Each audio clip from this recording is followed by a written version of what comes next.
Good morning दोस्तों। हम लोग जो है आपके एनसीईआरटी के कक्षा 10 के मैथ के सॉल्यूशन मतलब द्विघात समीकरण को सॉल्व करेंगे। इसमें देखते हैं कि हम द्विघात समीकरण से इसमें स्टार्ट कर रहे हैं क्योंकि आप छुट्टियों से पहले कितना और भी स्लो चले होंगे स्कूल में या कहीं भी आप घर में पढ़े होंगे तो भी 2-3 लेसन नियर अबाउट आप समाप्त कर चुके होंगे। तो हम लोग द्विघात समीकरण से स्टार्ट कर रहे हैं, फिर जो भी छूटे हुए चैप्टर हैं उनको रिवीजन करते समय फिर हम लोग पढ़ लेंगे। तो हम लोग द्विघात समीकरण को पढ़ेंगे। द्विघात समीकरण में कई रूप होते हैं, जैसे समीकरण में दिया है द्विघात समीकरण, आपका चैप्टर है 4.1 जो दिया है द्विघात समीकरण। द्विघात समीकरण में जैसे देखते हैं द्विघात समीकरण के मानक रूप जो है, द्विघात समीकरण क्या करते हैं, क्या होता है। द्विघात समीकरण का जो होता है वो समीकरण जैसे एक चर पद होता है, जिसे द्विघात समीकरण जो होता है आपका ये होता है ax² plus bx plus c equal to 0। ये एक द्विघात समीकरण होता है, ये आपका एक द्विघात समीकरण होता है जिसमें a equal to not equal 0। ये a जो होता है कभी 0 के बराबर नहीं होना चाहिए। द्विघात समीकरण में a जो होता है कभी भी इसकी वैल्यू 0 के बराबर नहीं होनी चाहिए। सारा चीज आपके इंडेक्स में दिया था, सारी चीजें आपके बुक में दी हुई है, उसको ध्यानपूर्वक आप अध्ययन करें जिससे आपको प्रश्नावली सॉल्व करने में या एग्जाम्पल सॉल्व करने में आसानी प्राप्त हो। यदि समीकरण में b इक्वल टू 0 हो सकता है, c इक्वल टू 0 हो सकता है, लेकिन a इक्वल टू 0 इसमें नहीं होना चाहिए। ठीक, अगले प्रकार में जिसे दिया है आपका यक्स जो होता है आपका एक चर राशि होती है और c जो होती है आपकी एक अचर राशि होती है। इसमें यक्स जो होता है आपका चर राशि होता है और c जो होता है वो अचर राशि होती है। इसी प्रकार कहते हैं, यानी आप ध्यान पूर्वक देखिए कि ax² plus bx plus c equal to 0 ये एक आपका द्विघात समीकरण होता है। इसमें a equal to not equal 0, कभी भी द्विघात समीकरण में a की वैल्यू 0 नहीं होनी चाहिए, b की या c की वैल्यू 0 हो सकती है लेकिन a की वैल्यू 0 नहीं होनी चाहिए। ठीक, इसी प्रकार आप देखेंगे द्विघात समीकरण में हमेशा यक्स के पावर, द्विघात समीकरण में हमेशा यक्स के पावर स्क्वायर होता है। द्विघात समीकरण जब बनता है तो हमेशा देखेंगे फर्स्ट पद जो होता है स्क्वायर वाला, ये जो पद होता है हमेशा यक्स के पावर 2 होता है, यानी द्विघात समीकरण स्क्वायर होता है। उसी प्रकार जैसे हम लोग देखते हैं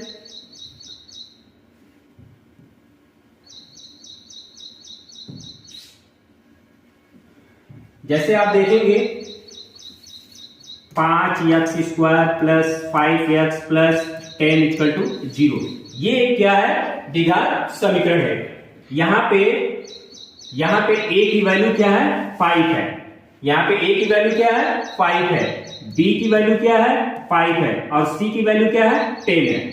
देखिए या किस समीकरण से हम लोग तुलना करेंगे, ax² plus bx plus c equal to 0, इस समीकरण से हम लोग इसको तुलना करके सबकी वैल्यू निकाल सकते हैं। जैसे a है, x² का गुणनखंड क्या है a, यानी a की वैल्यू क्या है यहाँ पे 5 है, bx यानी कि इस x की वैल्यू क्या है b, यानी इसकी b की वैल्यू क्या है 5, c के स्थान पे क्या लिखा है 10, यानी c की वैल्यू क्या है 10।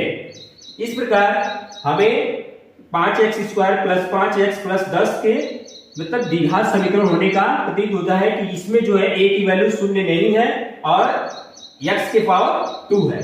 जैसे हम लोग लिख सकते हैं x² प्लस 5 इक्वल टू 0, ये भी एक द्विघात समीकरण है, यानी आपका क्या था x² प्लस 5 इक्वल टू 0, यहां भी एक द्विघात समीकरण है क्योंकि यहां पे a इक्वल टू 0 नहीं है, a इक्वल टू क्या है 0 नहीं है, b की वैल्यू यहाँ पे क्या दी हुई है, b की वैल्यू यहाँ पे 0 है और c की वैल्यू क्या है 5 है।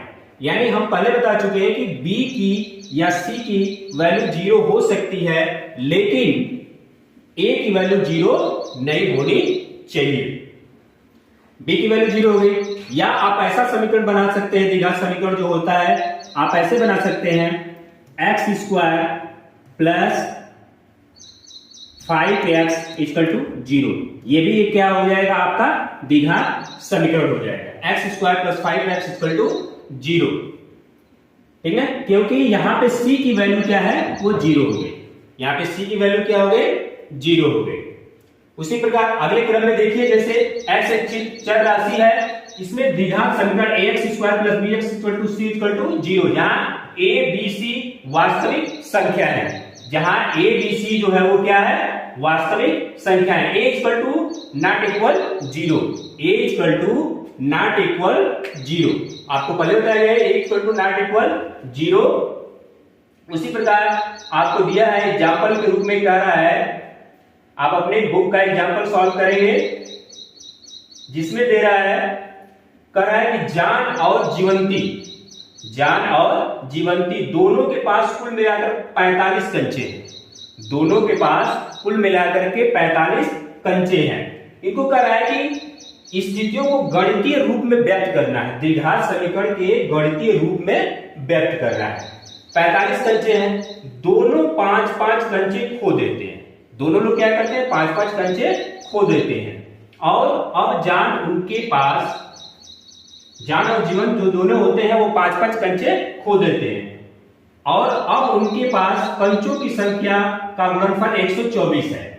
जब 5-5 कंचे खो देते हैं तो उनके पास जो कंचे बचते हैं उनके गुणनफल कितने हो जाते हैं, 124 हो जाते हैं। तो हम जानना चाहते हैं कि आरंभ में उनके पास कितने कंचे थे।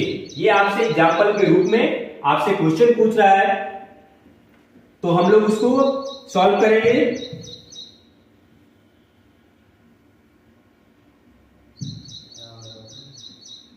माना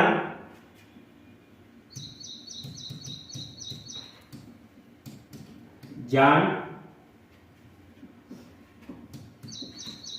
के पास कंचों की संख्या, कंचों की संख्या कितनी है, x है। जान के पास कंचों की जो संख्या है वो कितनी हो गई, x हो गई। तो उसके पास कह रहा है कि जीवन दोनों के पास कुल मिलाकर 45 कंचे हैं। तो उसमें से जान के पास कितने कंचे हो गए, x के पास। तो हम लोग किसके पास अब देखेंगे, जीवंत के पास। जीवंत के पास कंचों की संख्या, यानी टोटल कंचे कितने हैं, 45 है। तो 45 में से जो जीवंत के पास, जान के पास जो कंचे हैं उसको माइनस कर देंगे, तो जीवंत के पास कितने कंचे हैं वो हमें प्राप्त हो जाएंगे। फिर क्या कर रहा है, तो दोनों 5-5 कंचे खो देते हैं। दोनों जो है 5-5 कंचे खो देते हैं। 5 कंचे खोने के बाद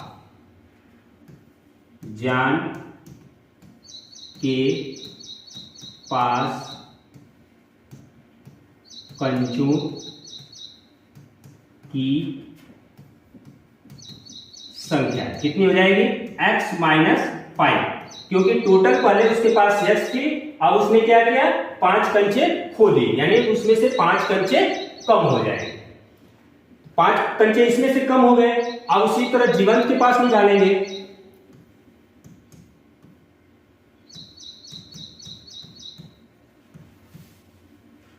पांच कंचे खोने के बाद जीवंत के पास जो कितने कंचे हो गए,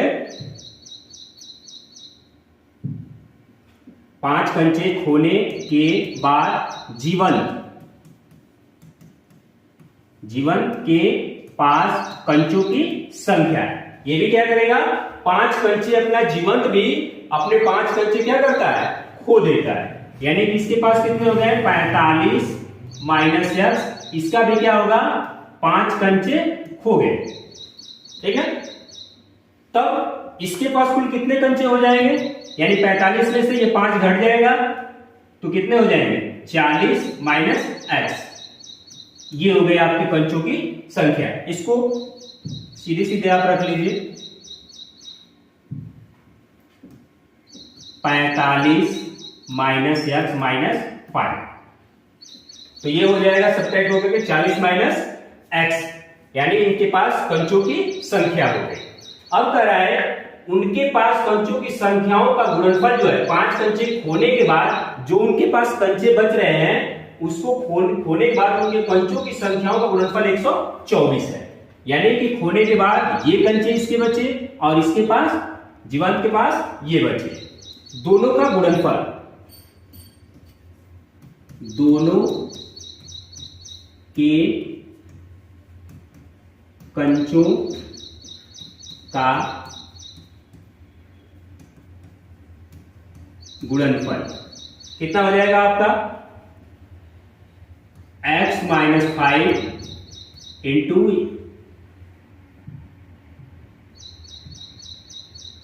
चालीस माइनस एक्स बराबर कितना हो रहा है, कितना दिया है आपका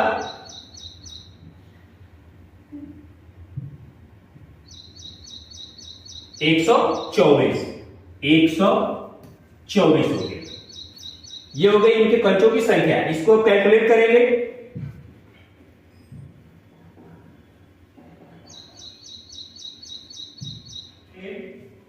इसका गुणा इसमें भी होगा और इसमें भी होगा, यानी हो गया आपका 40 एक्स, फिर इसमें होगा तो माइनस एक्स स्क्वायर, फिर इसका गुणा इसमें भी होगा और इसमें भी होगा माइनस 200, फिर माइनस माइनस प्लस हो जाएगा 5 एक्स बराबर 124 हो गया। जितने एक्स स्क्वायर वाले पद है उसको एक साथ कर ले, माइनस एक्स स्क्वायर, आपको एक्स स्क्वायर वाला पद नहीं बच रहा है, उसके बाद एक्स प्लस 40 एक्स, ये हो गया प्लस 5 एक्स, उसके क्या बचा माइनस 200, फिर ये इधर आएगा तो माइनस 124 हो जाएगा बराबर 0। क्या हो जाएगा ये आपका माइनस एक्स स्क्वायर प्लस ये कितना हो जाएगा 45 x minus minus minus plus हो जाएंगे और ये हो जाएगा 324 बराबर 0। अब इसको माइनस से भाग दे सकते हैं इसको, ये हो जाएगा आपका एक्स स्क्वायर, ये माइनस प्लस है तो माइनस हो जाएगा 45 एक्स, ये माइनस माइनस प्लस हो जाएंगे 324 बराबर 0। ये हो गया आपका, ये कंचों की संख्याओं को ज्ञात करने में द्विघात समीकरण प्राप्त हो गया। अब इस द्विघात समीकरण को हल करने के बाद हमें यह प्राप्त हो जाएगा कि जान और जीवन के पास कुल कंचों की संख्या कितनी थी। यानी आपको ये बस ये दर्शाना था कि द्विघात समीकरण के रूप में ये कैसे प्राप्त होगा। इसी प्रकार अगले क्रम में आपका एग्जाम्पल एक दिया है, क्या एक कुटीर उद्योग और एक दिन में कुछ खिलौने निर्मित करता है। एक कुटीर उद्योग जो है आपका एक दिन में कुछ खिलौने निर्मित करता है, प्रत्येक खिलौने का मूल्य जो है 55 रुपए है। में से एक दिन में निर्मित किए गए खिलौने की कुल संख्या घटाने से प्राप्त संख्या के बराबर है।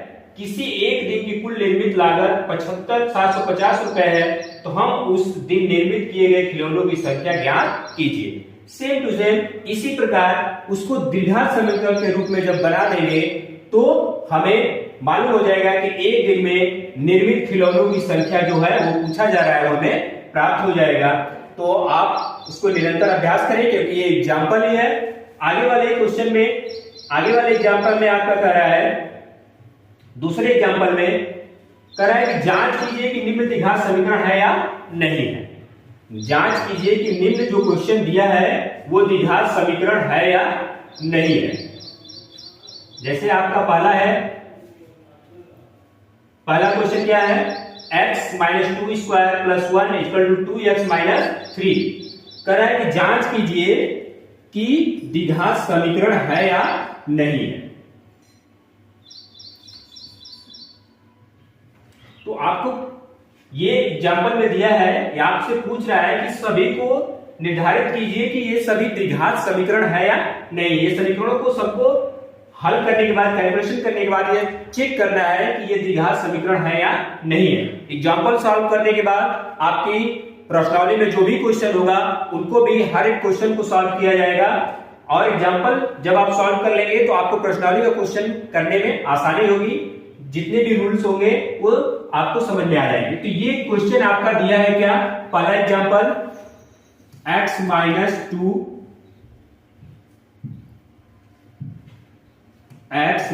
2 का whole square plus 1 equal to 2x minus 3।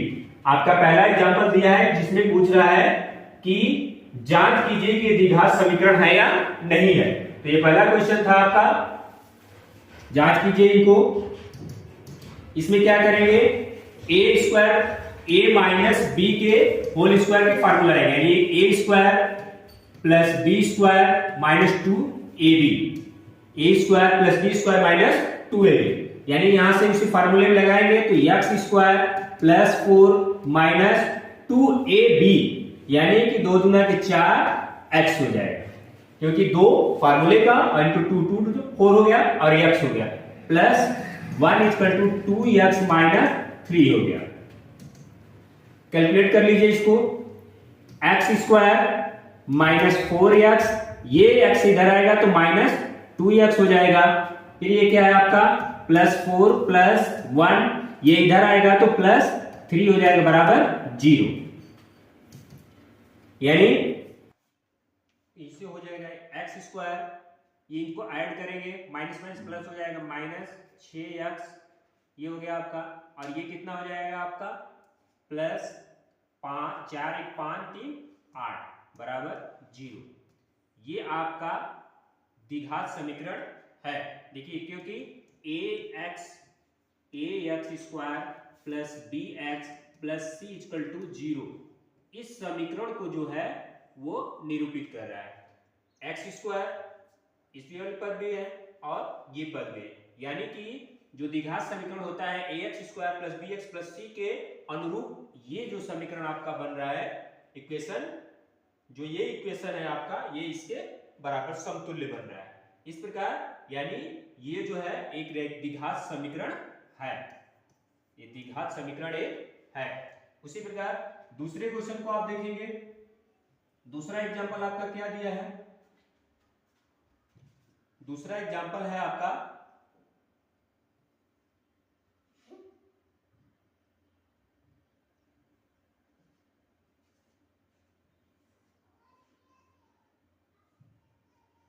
दूसरा एग्जांपल है x क्वेश्चन में x plus 1 plus 8 equal to x plus 2 और x माइनस 2, ये हो गया। क्वेश्चन खोलेंगे इसको हल करने के लिए, x square plus x plus 8 हो गया, ये कितना हो जाएगा इधर एक्स स्क्वायर माइनस 4 हो जाएगा, ये हो गया आपका, यानी इधर से x और x क्या हो गया कट गया, बचा क्या आपका x प्लस 8, ये इधर आएगा तो प्लस 8 हो जाएगा इक्वल टू 0, यानी ये हो गया आपका x प्लस 16 इक्वल टू 0, यानी जो है ये जो समीकरण है A X square plus B X plus C equal to 0 की समीकरण को निरूपित नहीं करता है, यानी दर्शाता नहीं, यानी एक्स स्क्वायर वाले पद, इसमें एक्स स्क्वायर वाले पद जो है वो नहीं है, इस कारण द्विघात समीकरण नहीं है। इस कारण ये वाले जो क्वेश्चन का समीकरण है वो द्विघात समीकरण, जो आपका दूसरा क्वेश्चन है ये आपका द्विघात समीकरण नहीं है। उसी प्रकार तीसरा क्वेश्चन आपको मिलेगा, तीसरा क्वेश्चन क्या कर रहा है आपका, x क्वेश्चन में 2x plus 3 equal to x square plus 1, x square plus 1, x question में 2x plus 3 equal to x square plus 1, ये आपका तीसरा एग्जाम्पल है। इसको सॉल्व करेंगे, ये कितना हो जाएगा 2x² plus 3x equal to x² plus 1। ये हो गया आपका, देखिए 2x², ये इधर आएगा तो माइनस x² हो जाएगा पक्षांतर होने के बाद, प्लस 3x हो गया, ये इधर आएगा तो -1 हो जाएगा, उधर क्या बचेगा 0। ये आपका 2x इसमें से एक x² घट जाएगा तो ये x² plus 3x minus 1 equal to 0। ये आपका एक द्विघात समीकरण है, आपका ये एक द्विघात समीकरण है, क्योंकि ax² plus bx plus c equal to 0 द्विघात समीकरण को निरूपित करता है, उसके समतुल्य। उसी प्रकार आप तीसरे क्वेश्चन को सॉल्व कर लीजिए। तीसरा क्वेश्चन है x प्लस 2 का cube equal to x³ minus 4, x³ minus 4 दिया है। क्या है, x प्लस 2 का cube equal to x³ minus 4, ये दिया है। अब इसमें क्या है, इसको सॉल्व करने के लिए क्यूब का फार्मूला लगाएं, किसका, a प्लस b के होल क्यूब का, यानी कि a³ plus b³ plus 3ab post में a प्लस b। इस फार्मूले में इसको पहले फिट करेंगे, कितना हो जाएगा, a की वैल्यू क्या है x का क्यूब प्लस b की वैल्यू क्या है 2 का cube plus 3 into 2 into a क्या है x पोस्ट में x प्लस 2। सॉल्व करेंगे तो कितना आ जाएगा आपका, x³ प्लस ये हो जाएगा आपका 2 2 4 2 के 8 प्लस ये कितना हो जाएगा आपका 6x पोस्ट में x प्लस 2, यानी आपका कोष्टक खोलेंगे तो x³ plus 8 plus 6x² plus 12x, क्योंकि इसका गुणा दोनों में होगा, यानी हो गया आपका x³ plus 6x² plus 12x plus 8।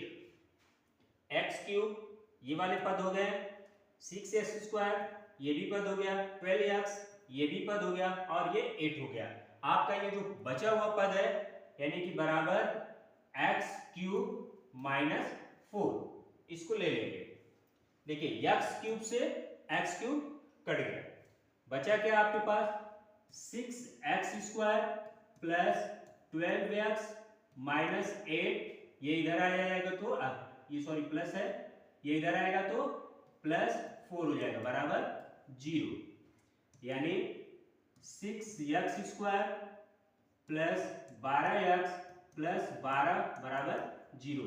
ये भी एक क्या है द्विघात समीकरण है, ये भी क्या है एक द्विघात समीकरण है।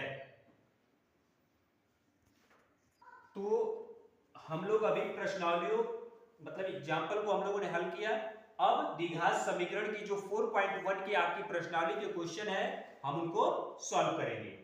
प्रश्नावली 4.1,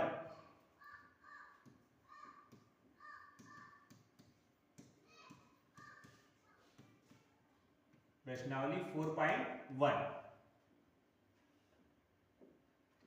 कह रहा है कि पहले प्रश्नावली का पहला क्वेश्चन कह रहा है कि जांच कीजिए कि क्या निम्न द्विघात समीकरण है, जांच कीजिए कि क्या निम्न द्विघात समीकरण है। पहला क्वेश्चन आपका दिया है, पहला क्वेश्चन आपका दिया है x², पहला क्वेश्चन है आपका x² x प्लस 1 का होल स्क्वायर, x प्लस 1 का होल स्क्वायर इक्वल टू 2 कोष्ट में x माइनस 3। इसको सॉल्व करना है, लास्ट में देखना है कि ax² plus bx plus c equal to 0 के द्विघात समीकरण को ये फॉलो कर रहा है या नहीं कर रहा है। यानी x² ए प्लस बी के होल स्क्वायर का सूत्र x square plus 1 plus 2x equal to ये कितना हो जाएगा, कोष्टक खोलेंगे तो 2x माइनस 6, ये हो गया आपका। एक सॉल्व करेंगे एक्स स्क्वायर प्लस 2x, ये x वाले पद इधर आएगा तो माइनस 2x हो जाएगा, ये हो गया आपका 2x, इधर आ जाएगा तो माइनस 2x हो जाएगा, प्लस 1, ये इधर आ जाएगा तो प्लस 6 बराबर 0 हो जाएगा। आप देखिए इसमें से प्लस है और ये माइनस है, दोनों कट गए तो बचा कितना, x square plus 7 equal to 0, x equal to 0। यह क्या है, एक द्विघात समीकरण है, क्योंकि इसमें एच स्क्वायर का पद मिल रहा है। आपको पहले बताया गया था कि a इक्वल टू 0 नहीं होना चाहिए, a इक्वल टू 0 नहीं होना चाहिए, b इक्वल टू 0 हो जाए या c इक्वल टू 0 हो जाए, ये आपका द्विघात समीकरण में हो सकता है, लेकिन a इक्वल टू 0 नहीं होना चाहिए। यानी कि x square plus 7 equal to 0, ये आपका एक द्विघात समीकरण है, ये एक आपका द्विघात समीकरण है। उसी प्रकार दूसरा क्वेश्चन क्या कर रहा है, दूसरा क्वेश्चन दिया है आपका x square plus minus 2x equal to minus 2, post में 3x माइनस x। अगले क्वेश्चन को सॉल्व भी करेंगे। अगले क्वेश्चन को देखिए कितना दिया है, x square minus 2x equal to minus 2, question में 3x माइनस x। तो ये हो गया आपका एक्स स्क्वायर माइनस 2x, इस दोनों ब्रैकेट को क्या करेंगे, खोलेंगे, इसका मल्टीप्लाई इसमें करेंगे, क्या हो जाएगा माइनस 6, 3 दूना के 6, फिर यहाँ पे माइनस माइनस प्लस हो जाएगा, ये हो जाएगा आपका 2x, माइनस में प्लस हो जाएगा और 2x। अब इसको पक्षांतर करेंगे, एक्स स्क्वायर माइनस 2x, ये इधर आएगा तो ये भी माइनस 2x हो जाएगा, ये भी 6 इधर आएगा तो प्लस 6 बराबर 0, इधर क्या हो जाएगा, कुल पद 0 हो जाएगा। यानी कि आपका एक्स स्क्वायर ये हो जाएगा minus minus plus 4x plus 6 equal to 0, यानी ये भी आपका क्या है, द्विघात समीकरण है, क्योंकि ax square plus bx plus c equal to 0, इस समीकरण को ये क्या कर रहा है, फॉलो कर रहा है, यानी आपका ये भी द्विघात समीकरण है, ये भी क्या है, आपका द्विघात समीकरण है। उसी प्रकार आप तीसरे क्वेश्चन को देखिए,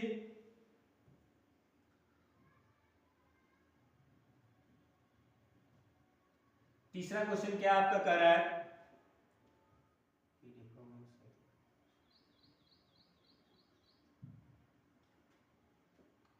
ये हो गया आपका तीसरा क्वेश्चन। तीसरा क्वेश्चन हो जाएगा x minus 2 x plus 1 equal to x minus 1 x plus 3। ये पूछ रहा है कि कैलकुलेट करिए कि ये द्विघात समीकरण है या नहीं है।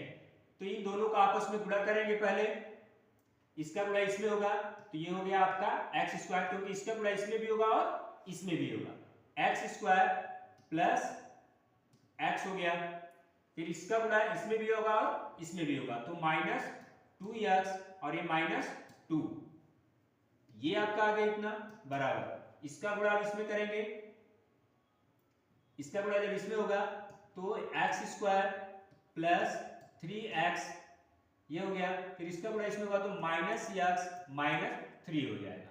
आप सभी को क्या करेंगे, पक्षांतर करेंगे। देखिए एक्स स्क्वायर और एक्स स्क्वायर कट गया, आपका बचा कितना, x, ये 2x में से एक x घट जाएगा, 2x में से एक x माइनस x माइनस 2 यहां पे प्राप्त हुआ, क्योंकि जो बड़े नंबर होते हैं उनका सिंबल यूज करते हैं। तो घट गया, तो -x और -2 बराबर, इनको भी इधर लेकर के आइए, इनको भी पक्षांतर कीजिए। ये इधर आएंगे तो इधर कितना हो रहा है, देखिए यहाँ पे इसको घटाएंगे तो कितना हो जाएगा, 3x में से x चला जाएगा तो 2x बचेगा, 2x को इधर लेके आ जाएंगे तो -2x हो जाएगा, ये इधर आएगा तो +3 बराबर 0। अब देखिए माइनस और माइनस दोनों क्या हो जाएंगे, प्लस, -3x, और ये आपका क्या हो जाएगा, ये जो नंबर है माइनस है और ये भी प्लस है, क्या हो जाएगा आपका, घट जाएगा बराबर 0, यानी कि 3x - 1 बराबर 0। ये जो है इसमें से x² का पद क्या है, गायब है। आपको बताया गया है कि द्विघात समीकरण में x मतलब स्क्वायर का अधिकतम घात जो है वो स्क्वायर होना चाहिए, वो इसमें से क्या है, वो पद है वो नहीं है, यानी ये द्विघात समीकरण नहीं, ये क्या है, द्विघात समीकरण नहीं है। उसी प्रकार अब अगले क्वेश्चन को चलेंगे।